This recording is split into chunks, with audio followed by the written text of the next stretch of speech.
It's the sound of ideas from 90.3 WCPN Idea Stream. I'm Mike McIntyre. Happy Martin Luther King Jr. Day. Good morning, and thanks so much for joining us today. We've got the four freshmen with us this morning, not the 50s singing group known for its harmonies, but most of the new class of U.S. representatives from Ohio. All are Republicans, and all are singing the same tune. It's time to cut government spending. Big time. We'd love to hear from you during this congressional caucus of sorts, this town hall meeting. Our number is 216-578-0903, or you can reach us toll-free across the state. Perhaps you're watching on the Ohio channel. That number is 866-578-0903. You can feel free as well to send us an email at news@wcpn.org. We'll take your questions and comments that way as well. Joining us now are Jim Renacci of the 16th District, which includes Medina, Worcester, and Canton. Mr. Renacci appeared on the program during his race against incumbent Democrat John Boccieri in November. Good morning, Jim. Nice to talk to you again. Morning, Mike. How are you today? Very good. Doing great. And thank you for joining us today. And we've got a full roster. I wonder if we have quorum here this morning. We also have this morning Bob Gibbs of the 18th Congressional District. That begins in Holmes County, just south of Mr. Renacci's district, and extends all the way down through Jackson County. Good morning to you, Representative Gibbs. Good morning, Mike. Very good to talk with you. And also joining us is the 6th District's Bill Johnson. He's joining us from his Mahoning County district, and that's a district that starts near Youngstown and then hugs the eastern border of Ohio all the way down to that tip down in the south part of the state. Good morning to you, Bill Johnson. Good morning. Thank you for having me this morning. Nice to have you as well. In the second half of the program, Steve Stivers of Columbus, the new representative for the 15th District, is scheduled to join us. And we did try to get the whole class. We tried to get Steve Chabot with us from the 1st District in southwestern Ohio. He was unavailable today, but that's fine. We've got four guys and lots of questions. Mr. Renacci, let's begin with you. You told us the story last time on this program about cutting out the donuts at work as an example of how you might save money. It's sort of starting with the little things. Well, Congress has already voted to cut each representative's budget by 5%. So I guess that's that for the donuts. What are we going to see in terms of big impact budget cuts in your mind? And can the House really follow through on those big budget cut promises? Well, again, as you did say, we cut our budgets by 5%. That's a start. I believe when the Democrats' spending levels expire in March, you're going to see Republicans immediately returning to, spending to the pre-bailout, pre-stimulus levels of the fiscal 2008 years, which will save about $100 billion. I mean, that's our goal, and that's going to be the next step. But we're going to continue to keep looking at all line items, and I think this Congress, and especially the Republicans, are ready to take some action, and we know we were sent down there with a couple goals in mind, and one of them was to cut spending. Bill Johnson, what about your ideas in terms of spending cuts? And is that the mandate? Are you going because people want you to cut spending? Well, as you've heard John Boehner say, spending is the disease. The debt that we're incurring is a symptom of that disease. Getting our country back on a path of fiscal solvency require spending cuts. Jim mentioned the cut in the congressional budgets, the congressional allowances, and we certainly support that. We all supported that. There's a large pot of stimulus money that has yet to be allocated. That's another area to start because that stimulus, as we well know, did not create the jobs that were promised. Actually, I think that's probably debatable. We, as you say, we well know. I think there are folks that come on the other side of that to say the stimulus did indeed goose the economy to some degree and did provide some jobs. Well, I guess I'm wondering then how unemployment is still hovering around 10%, which is where it was when we started. But we can have that debate if you'd like. Well, we certainly are inviting folks to call. I'm just saying there is a wide variety of thought on that issue. When you mention we all know, I think that's not necessarily something everybody knows. All right. Well, that's my position then. We've got stimulus money out there that has yet to be allocated. We've got to start somewhere, and that's certainly a place to start. Now, you are a retired lieutenant colonel in the U.S. Air Force and have done some business as well as a military contractor. What are your thoughts on when we talk about cutting the budget, one of the larger line items, and that is defense spending? Well, number one, national security is the number one priority of the federal government. That's what our federal government should be focused on first, keeping America safe, keeping Americans safe and free. So we have to put a priority on national defense. But there's always a way to do things better. And I'm not going to sit here and tell you that there aren't ways to save within the defense budget. I'm not prepared to tell you specific line items that we would necessarily cut because I haven't looked at those line items in detail. But certainly we need to look at defense. We need to be putting the money toward what's going to help the troops in the field, getting rid of administrative overhead, and I'm sure that there are areas where we can look at some of those. Bob Gibbs joins the conversation as well from Lakeville. Good morning, Bob. Good morning. You've heard us talking about budget and cutting, and this is obviously something that's high on your priority list as well. Do you look at anything in specific and see a need for cutting? Well, I think everything's got to be on the table. You look at, like Jim Renacci mentioned, the discretionary spending. In the last 4 years or so, that's grown nearly 40%, and about 25% in the last 2 years. So we really need to roll that back as a start.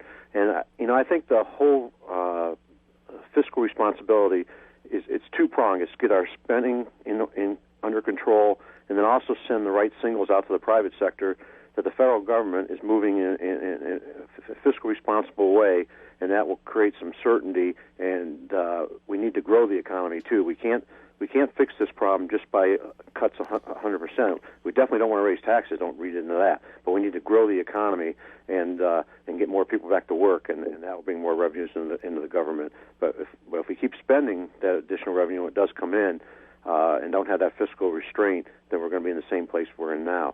So it's kind of a two-pronged approach. But there's areas.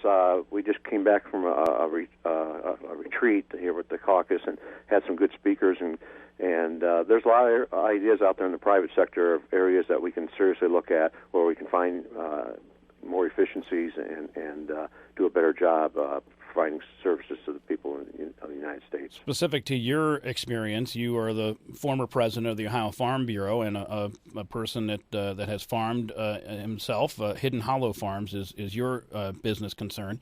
What are your thoughts on budget as it relates to farms, farm subsidies, those types of things? Are those things that are also on the table as you're on the Agricultural Committee?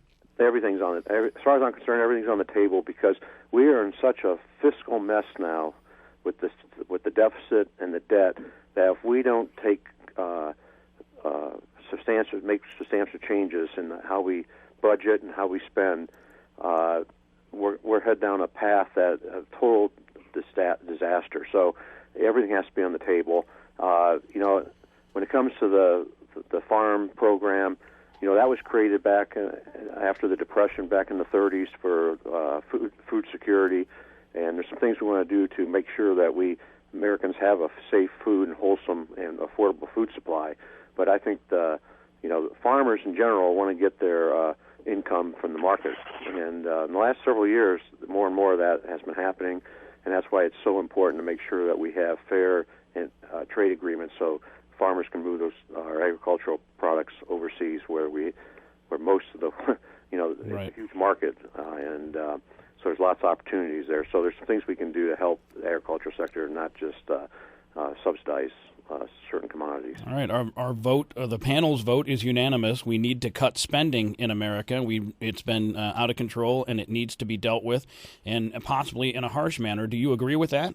You can join our conversation, 216-578-0903. What should be on the chopping block, or what other ideas are out there that ought to be considered by the 112th Congress? You can also join us, 866-578-0903, and we go now to Tricia in Canton. Good morning, Tricia, in Jim Renacci's district. Oh, good morning. I do have a question. Around Eisenhower's time, the tax bracket, or the tax percentage for wealthier Americans was 91%.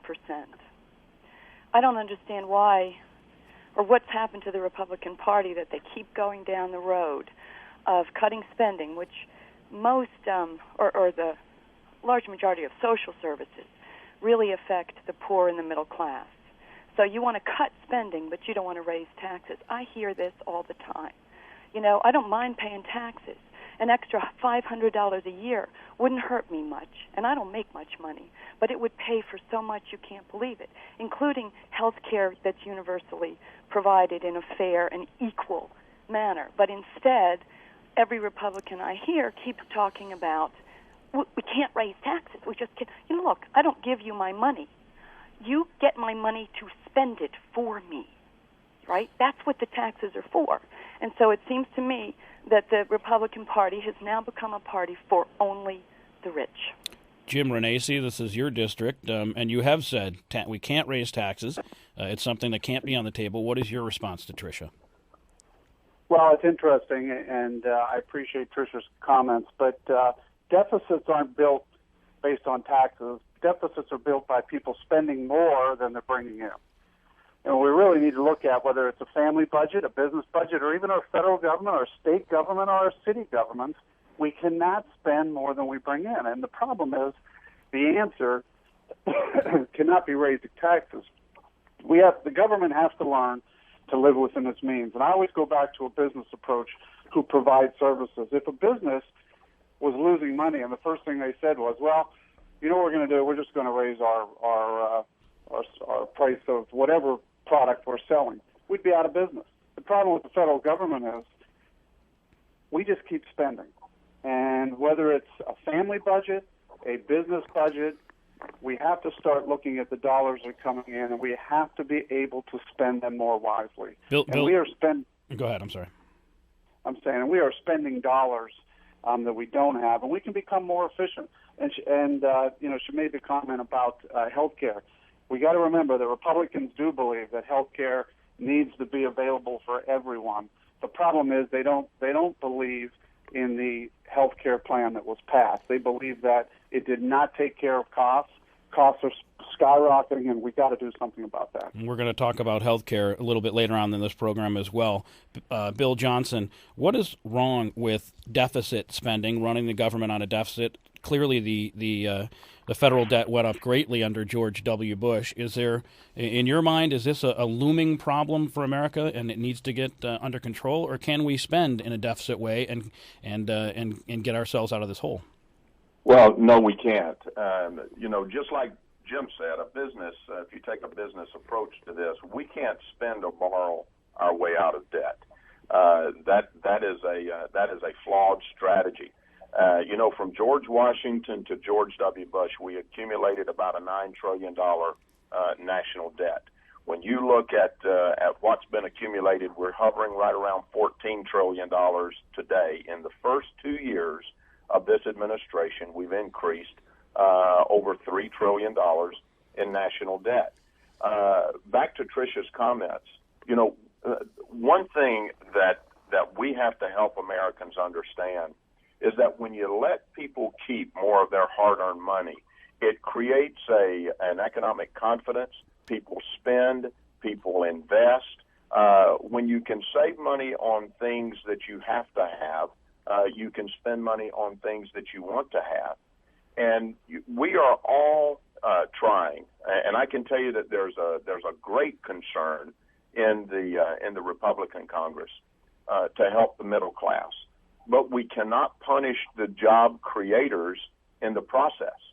Those people who have the wherewithal to invest and to create opportunities and put America back to work, that's where we have to start. I'm not a proponent of raising taxes for anyone. I'm a proponent for cutting the spending, living within our means, and enabling job creators to create jobs that's going to put us all back to work. And Jim mentioned some comments about health care, and I know you're going to get into that later. I do apologize. I have a very tight schedule this morning. I'm only going to be able to be here for another minute or so, and then I'm going to have to bug off. Well, if that's the case, let me keep you on the line for this one question as it deals with military spending, and you're the person on the phone with the military background. Greg, very quickly, go ahead with your question. Cleveland Heights, Greg. Yeah, hello. Today, besides it being Martin Luther King Day, is also the 50th anniversary of former President Eisenhower's farewell address, where he warned about what he called a military-industrial complex, that being the huge, for the first time, permanent establishment of military infrastructure, permanent military and a large arms industry, the potential for which, he said, would be a disastrous rise of misplaced power. And I'm wondering, given that, and given that 59% of discretionary spending that you, as you Congress people, will be voting on currently goes to the military, do you not think that there is a tremendous amount of place, in particular cutting back the huge number of foreign military bases and installations that aren't protecting the United States, aren't protecting our borders, are a waste, I believe, of taxpayer dollars? Okay, Greg, let's get right to the answer to that question because we just have a couple of seconds with Bill Johnson. Mr. Johnson? Well, Greg, I appreciate you asking that question. I really do. We live in a very dangerous world. Those people who would like to destroy the American way of life demonstrated fully on September 11th, 2001, that they could bring the fight right here to our doorstep, to the cities, to the suburbs, to America. We have no choice but to fight this fight. Are there economies that could be realized? Are there ways to save? Absolutely. But the number one priority of the federal government, in fact, the number one priority of the President of the United States, is to support and defend the Constitution of the United States. And it's that document that makes us a free and independent thinking people. National security, our national defense, has to be our number one priority because there are so many that would like to destroy our way of life. But I certainly, Greg, understand your concerns, and there are ways that we can conduct our national defense priorities in a more cost-effective way. And I can assure you that you've got a Congress in place that's going to be looking at those areas.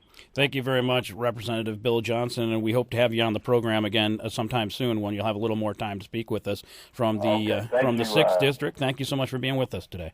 Thank you very much for having me. Y'all have a great day. Appreciate that. And Tim, thank you for your question. We will take more questions and have some expertise about military matters because Steve Stivers will be joining us near the end of the program, or the second half of the program, from the 15th District, and he is with the Ohio National Guard, the Ohio Army National Guard, and a career military person himself. So feel free to ask questions about anything that might be on the agenda for the 112th Congress. This is The Sound of Ideas. I'll be right back with Jim Renacci and Bob Gibbs. Stay tuned. This is 90.3 WCPN. Idea Stream.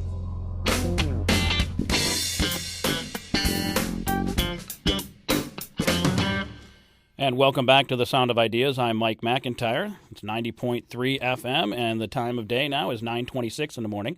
We're talking with freshman congressmen from the state of Ohio that are part of the new majority in the U.S. House of Representatives, 87 freshman Republicans in the U.S. House of Representatives. 5 of them are from Ohio, 4 of them on this program.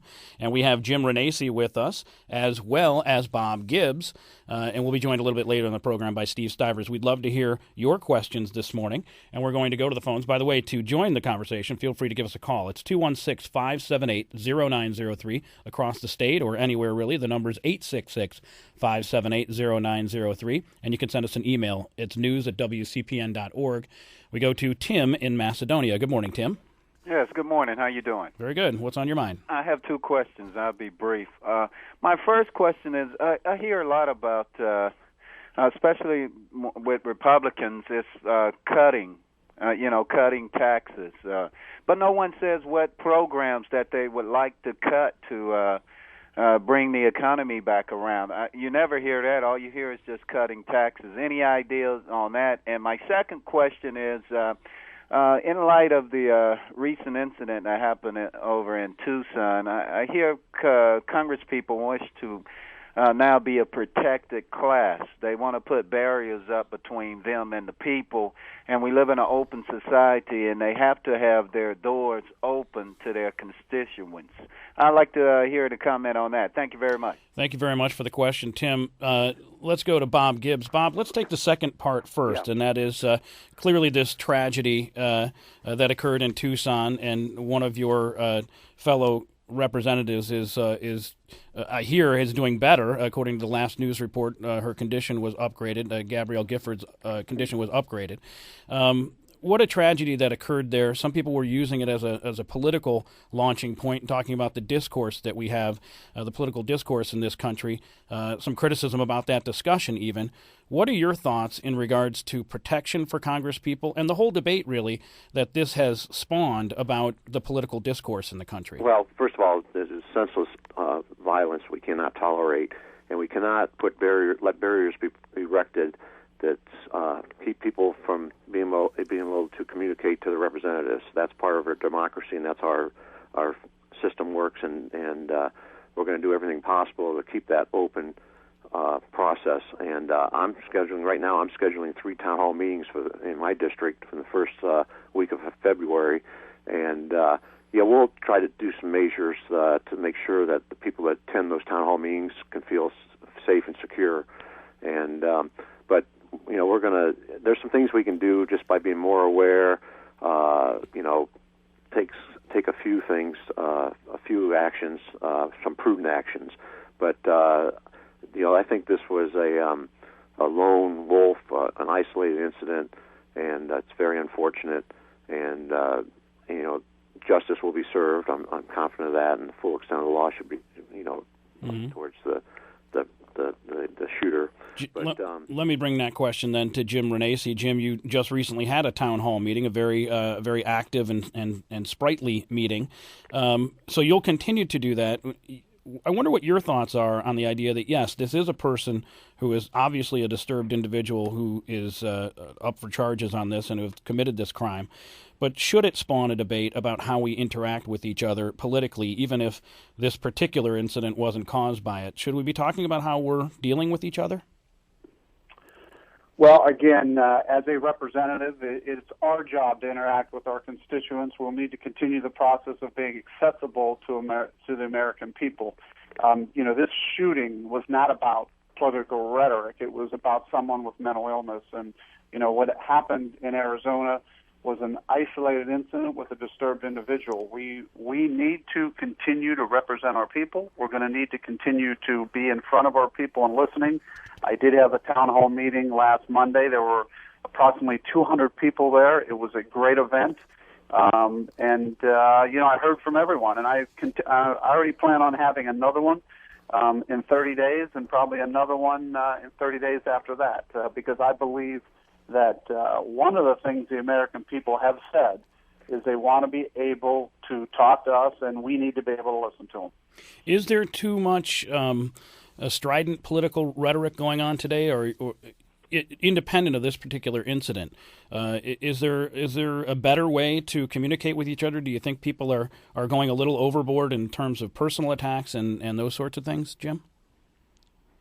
Well, again, we need to be able to ensure that we can disagree without being disagreeable and participate in the civil discourse. As time moves on, I've told people in my town hall last week, you're not going to agree with me 100% of the time. In fact, I looked at the room and I said people on one side of the room are not going to agree with people on the other side of the room. And people sitting together are not going to agree on everything. But what we have to understand is that we're all Americans. And if we start looking at this as this is we're all Americans, we need to move forward Americans, we need to realize we're going to have disagreements, but we can move forward and with that one thing, that we're Americans and we need to make America continue to grow and prosper. Hey, Mike? Yeah, go right ahead. What I've learned in my 8 years in the General Assembly, when we've had strong, constructive discussions and debated the issues in the legislation that I've sponsored and got passed, it's when we had that discussion and when we allowed the legislative process to work, we've made better legislation and served the people of Ohio better. And unfortunately, it seems like in the past number of years, the legislative process in Washington, D.C. has been broken. The committees haven't functioned like they should. There hasn't been the open and transparent, venting of all of the issues. It's just been, so you got more and more rhetoric outside of the legislative process, and And so I think under Speaker Boehner and the leadership, they've talked about how the committees are going to have functions. There's going to be, amendments that can be offered, and we're going to have debates, and that's healthy. Now, some of those times, those debates will get, vibrant, but I think we can be civil at that, and we need to vent the issue so we come up with the best policy for Americans. To Tim's first point, which is he wanted to know what specific programs, there's also an email from John H. in Cleveland who says, be specific about your solutions. We've all heard your general approaches, fiscal conservative, blah, blah, blah. We get it. We know the problems. You don't have to repeat them as if you're the only ones to identify them. Name 3 top projects that you're addressing, what to cut, and what projects to support to create jobs. Top 3 cuts, top 3 investments. Please be specific. Before I do that, Mike, I want to just say one thing. I want to look at the historical figures. And historically, and there's been some years where there's been budget surpluses, but the trend line's been, the deficit's been about 2% of the gross domestic product, the GDP, and spending's been about 20% of the GDP. And the track we're on right now, in 2010, the deficit was 11% of the GDP, and in numbers years out, it could go back up to over 12%, and spending is projected to go from 25 up to over 30% of GDP at the track we're on. So I just want to lay that out because those are disastrous tracks that are not sustainable. And so that's why spending is so important, because the federal government is taking too big of a bite out of people's out of their wallets. Well, you've made the case, and clearly you made the case with voters as well. John is really asking for specifics here, and I don't know whether you can provide them. Maybe you can just say yes or no. Well, can you name 3 top projects that you're addressing to cut? There's things in the regulatory side. We've got to redo somehow. We have common sense regulations, not some of these burdensome regulations that add costs. The recent past health care is going to add at least $1 trillion, probably closer to $2 trillion of additional cost on the American people in a 10-year period. So those are the things, and then plus the liability it's going to put on states because of Medicaid. So there's some things we can do in the healthcare side that I think that will address the cost. They'll help bring those costs down. And it's not all about how much we spend; it's about how we spend it too. All right, thank you, Bob Gibbs. Jim Renacci, do you have a top 3 specifics for John? Well, it's interesting. As I moved into Congress on actually 14 days ago, we were sworn in. I started looking around and seeing all kind of things that I believe government wastes money on. So, it's for somebody who's just started and been there 14 days. I know I had my town hall meeting, and I had one person say the exact same thing. Give me 3 specifics. Well, I would ask, give me some time. But here are some major items and here are some minor items. Major items. I do believe no more bailouts. You want to talk about trillions of dollars in savings. There's one right there. No more bailouts. We also have a health care plan that's going to cost us trillions of dollars. We need to cut the big items. And then I go back to the small items, and I'll give you a small item that I see on the highway every day. It's these signs. It's the signs that say this is the Recovery Act. That's I think it was $20 or $40 million in signage. I'll give you a small item there. But ultimately, what I ask for the people to do is give us some time, because after 14 days, we can look at this and say there are a lot of things that can be cut if we can get back to 2008 levels, and we can force government to spend based on 2008 levels. There's $100 billion in cuts. When I took over a business, I never walked in and said, okay, we're going to start cutting here, here, here. I sat down with the management team and I said, we need to become more efficient. We need to be able to do things better. Let's start figuring out ways we can cut. And then I came back, 100 days later and said, okay, let's do this, let's do this, let's do this. So I think we can get this done, but I gave you some big items, I gave you some small items, but I asked the American people to give us some time. We're talking about cutting, and all we ever do is add to this program. We're now adding another guest, and that's Steve Stivers joins us this morning from the 15th District in Columbus. Good morning, Steve. Good morning. Thank you so much for being with us. We've had a lively discussion about budget cuts today. We're going to move into health care reform in just a bit. And just now, Jim Renacci brought up a point about the spending on bailouts. And that brings us to a caller, and that's Mike on the east side of Cleveland. And we'll ask for your response first on this one, Steve. And Mike, go right ahead. Hi. Yes. My question was, I'd like to ask the Congressman's opinion on the federal aid to General Motors. given the fact that General Motors had a great year last year, given the fact that thousands of Ohio jobs were saved, wouldn't they agree that the federal money to help GM was a great success and a great victory for Obama? Thank you. Steve Stivers, what about the bailout, and specifically in the question here that Mike has about GM? Sure. I believe that we should not be spending federal money to bail out private businesses. And in fact, what really helped turn General Motors around was going through bankruptcy ultimately and restructuring their ongoing obligations. It had less to do with the billions of dollars that were loaned by the federal government and more to do with the restructuring going forward. And I think that's what we should have had GM do, was go through bankruptcy first.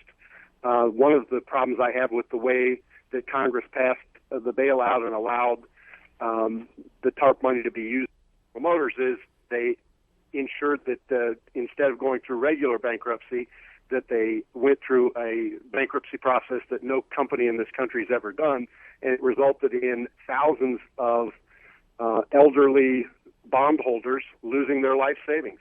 And that's not right. And you know, it actually, unfortunately, favored the union employees over the bondholders that are supposed to be protected in bankruptcy. So it was really the bankruptcy that helped out.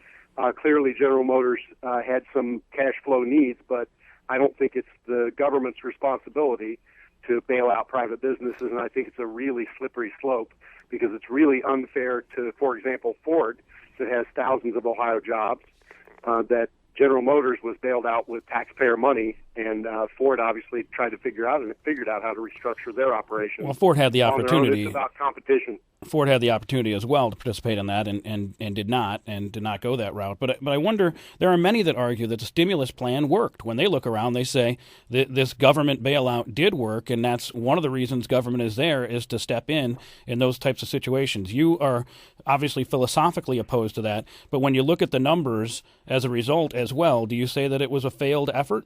I would say that the voters have decided it was a failed effort by what they did in the election last year.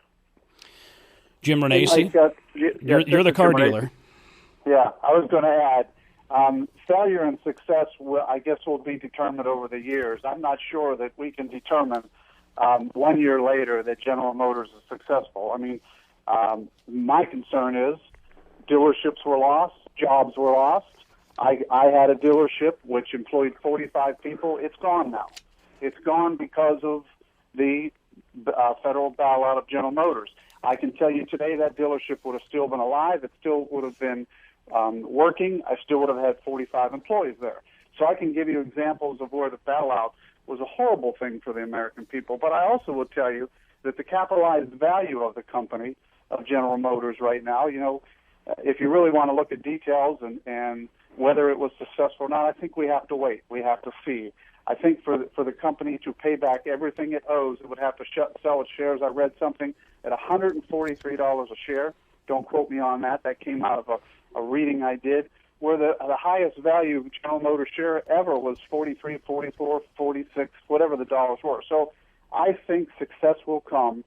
We'll be able to determine the success of the bailout, but I'll go back to what Steve Stivers said, my colleague. He said that the American people really made that decision, and I have yet to see anybody that I've spoken with, and I know that supported me, that said, please go down there, make sure we do not bail out, private companies anymore.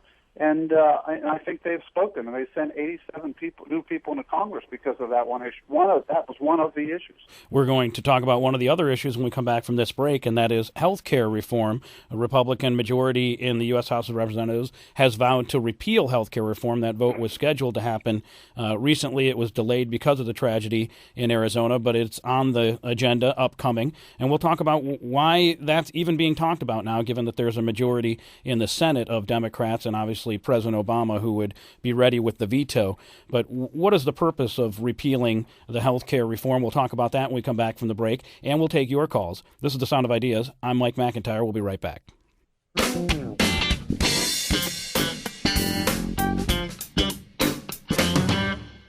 Welcome back to the Sound of Ideas from 90.3. The time's 9:43 in the morning. Coming up in the next hour on the Diane Rehm Show, a rebroadcast, the untold story of America's largest slave revolt. In January 1811, 500 slaves rose up from the plantations around New Orleans and set out to conquer the city. Diane and her guests talk about the uprising and its effect on the culture of the American South. And tomorrow on The Sound of Ideas, we'll look at the cost of organ transplantation and who pays as part of our week-long series, Life-Giving Transplant Stories. Right now, we're talking with a few of Ohio's freshman congressmen. We have Jim Renacci with us. He's in the 16th District. We also have Bob Gibbs in the 18th District as well. We were talking earlier with Bill Johnson in the 6th, and he had to leave us, and we have Steve Stivers now in the 15th District. If you'd like to join the conversation, the number is 866-578-0903. We talked just before the break that we were going to ask about health care and the repeal of the health care plan or the health care reform that has occurred. This is something that everyone says is a non-starter, and really everyone who looks at it from the macro view, the idea that this won't go anywhere given the political composition of the Senate. So, gentlemen, why is it that the House will even deal with this issue of repealing the health care reform? Jim Renacci? Well, again, the vote to repeal the job-killing government takeover of health care is a clear and transparent up or down vote, which will allow each member to plainly demonstrate their position on the federally mandated health care. But you have to remember, again, the American people sent a loud message to Washington when they sent 87 new Republican representatives down there with the idea that they want to repeal health care. And I think what we're going to do this week is debate it, talk about it. But really, the American people have spoken in November. And, we're going to keep our pledge to America by taking those first steps to repealing the job-killing government takeover of health care. And Bob Gibbs, do you think that is a mandate that you were sent with? Is it about jobs, or is it about get rid of the health care reform? Well, it's about jobs and health care both. It's tied in because the health care that they passed is killing jobs. It's adding cost to many businesses, many small businesses, and the job-killing mandate. So it's all tied in together, and we need to repeal it. And you're right, the Senate might not take it up, but we'll see where people stand. And we will then be offering legislation to reform health care to address the escalating costs. That's a patient-centered, health-driven program, and ensure that patients have the drive their own health care and address the escalating costs, because it's getting to the point where nobody can afford it. Steve Stivers, there are some facets to that bill that it seems a lot of people agree on that are good, such as not having an exclusion for pre-existing conditions, a cap on payments on certain health care treatments. Are there some things about this reform that are good and that ought to come back in a different iteration? I think there are some things in the bill that I agree with in concept. In fact, I had a bill in Ohio to allow young folks to stay on their parents' insurance plan, and this bill does that till age 26. I think we can bring that back. You don't need a 3,000-page bill to do that. You also don't need a 3,000-page bill to allow people with pre-existing conditions to get access to insurance. So we need to work on those things. Frankly, my focus is on fixing the bill. I am going to vote for the repeal bill because I think doing anything else would be supporting the job-killing status quo, and I can't do that. But there are provisions in the bill that are particularly onerous, especially on small business, things like a requirement for them to do tax forms called 1099 forms, and it doesn't get anybody more insurance, doesn't get one single person insured in this country. It was done to raise $17 billion. It's also going to cost those businesses tens of billions of dollars to comply with it, and it's going to allow the Internal Revenue Service to grow by thousands of IRS agents. None of that is particularly productive for our economy. We've got to focus on things like that. I'm a co-sponsor of a bill that's bipartisan to eliminate that provision.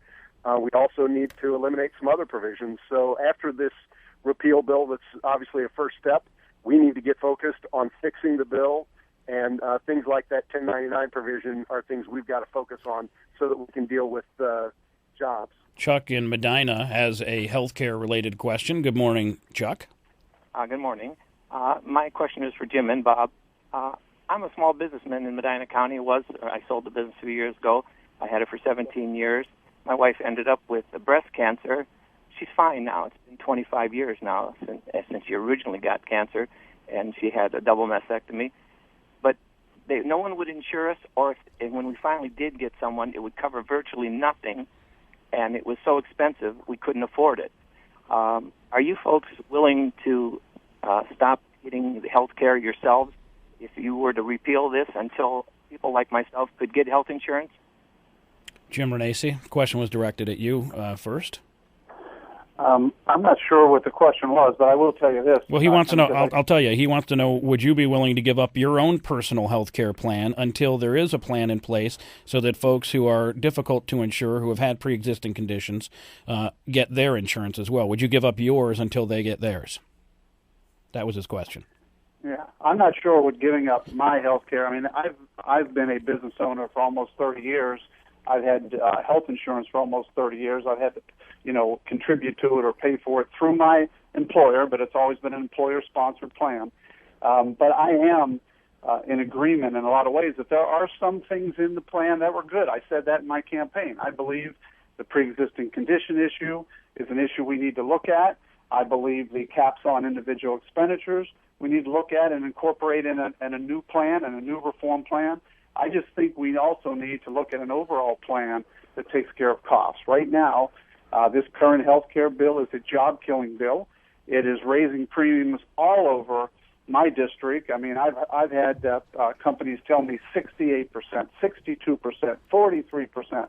I mean, it's a job-killing bill. Whenever a company has to pay higher premiums in the amount of 48, 50, 62%, there's a problem. And when they do that, they have to cut employees. And I know one company that is looking to lay off 5 or 6 employees because their premiums went up 62%. So what we need to do is the first step is to repeal this current bill and then replace it with good reform that not only takes care of pre-existing conditions, but also makes sure costs come down. All right, Bob Gibbs, how about an answer for Chuck? Would you give up your own government health care until this is settled? There's kind of a misnomer out there, government health care. I'm buying into an employer-based plan. It's an employer-employee relationship. And I'm actually buying Blue Cross, of course, since I'm a federal employee, they're as any employer is putting part of it in, and I'm putting part of it in. So it's a private sector health plan, really. I think there's a misconception out there that because you're a member of Congress, you're in some federal health care plan. I'm actually going to be on Blue Cross. I think what we need to do to address this issue with people that are medically uninsurable, we need to get back to the states and incentivize the states to develop group risk pools and bring those people in and get them coverage through the private sector markets. And that's the best way for that to work. But this program that they passed last year moves it to a federal program, which I think is headed for disaster. We already know that's going to bankrupt the states and I think the country too, because on the Medicaid side, it's in Ohio here, it's going to double the caseloads, put more people on Medicaid, where the state taxpayers pick up 40% of that cost. And so it's not sustainable, and at some point it's going to break big time if we don't fix it. Steve Stivers, I know you have to get going. Before you go, I'd like to take a question from Belinda in Rocky River because it relates to military matters, and you now are our man on the ground here, Lieutenant Colonel with the Ohio Army National Guard. Belinda, go ahead in Rocky River with your question. Okay, you have been talking about specific ways to cut the federal spending, and nobody has talked about what I think would be a terrific way to cut federal spending, and that would be, how about cutting out the money we spend in Iraq and Afghanistan and getting out of there? How about spending some money for peace as opposed to about 40% of the federal budget, that 40% plus of the federal budget that goes for military expenses. All right, Belinda, let's put that question to Steve Stivers. And earlier, we did have Bill Johnson talk about the idea that there could perhaps be cuts in defense spending and the way some programs are arranged that might save some money. But what specifically, Steve Stivers, about pulling out of Afghanistan and Iraq, as Belinda mentions? Well, I will say, in my 25 years of experience in the National Guard, I actually deployed in Iraq. I've not been to Afghanistan. I do support the president's drawdown in Iraq and turning it over to the Iraqis. After all, it's their country, and they need to be able to step up and defend it. It's important to remember that Saddam Hussein used to have the fourth biggest army in the world, and he had it for a reason, because Iraq is in the middle of a pretty dangerous neighborhood. So I think the president is on a plan that's going to ultimately save us some money and be in our national interest to bring our soldiers home from Iraq. I also think we need to work on that process in Afghanistan. The Afghan army and the Afghan government today are not ready to defend themselves, and we created the situation by overturning their government, and we owe it to our own national interest as well as future world peace to make sure that we allow for a peaceful, smart transition. And I think General Petraeus, who did a good job turning around the efforts in Iraq, is doing a good job in Afghanistan. We owe him our support and giving the soldiers what they need to make sure we turn this effort over to the Afghans over time, but it's probably not going to happen tomorrow. The Iraq effort, I think, will continue to draw down fairly quickly, and by the end of this year, 2011, I expect there to be a much lower number of soldiers, sailors, airmen, and Marines, and even contractors in Iraq.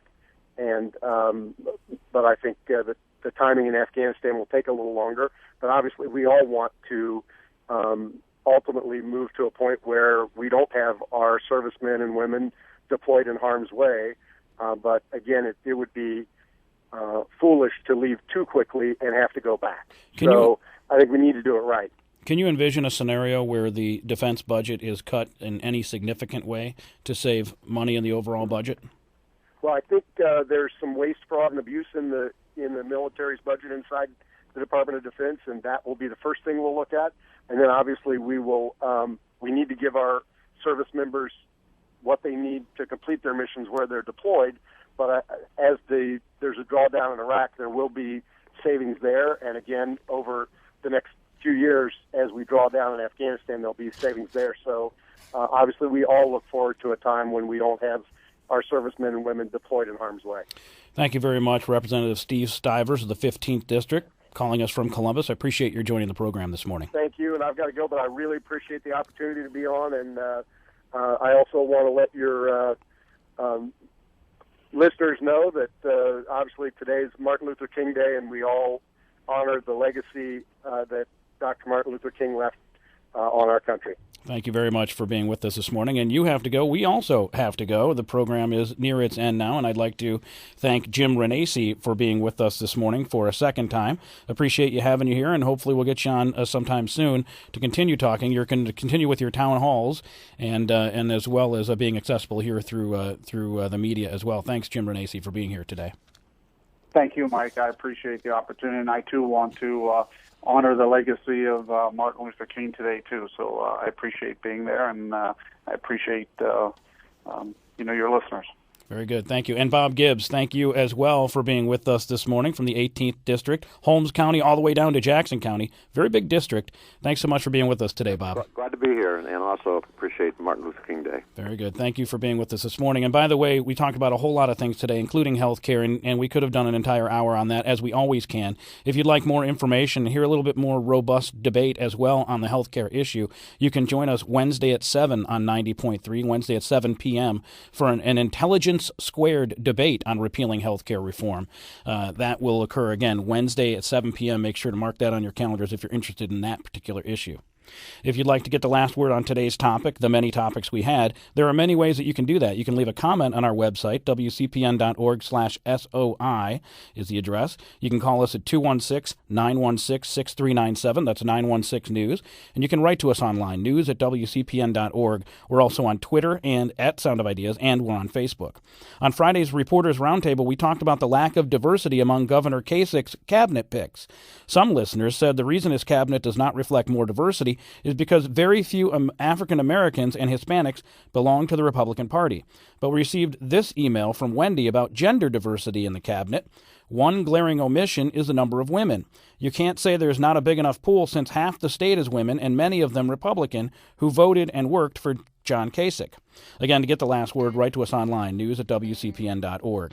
The Sound of Ideas is produced by Paul Cox and Katie Baker. Dervin Duhaney handles the webcast. Our technical producer is Lawrence Caswell, with help from Jack Helbig. Mark Rosenberger is the director of production, and our executive editor is David Mulpus. I'm Mike McIntyre. Thanks for listening. Talk to you again tomorrow. You're listening to 90.3 WCPN, Cleveland. Idea Stream.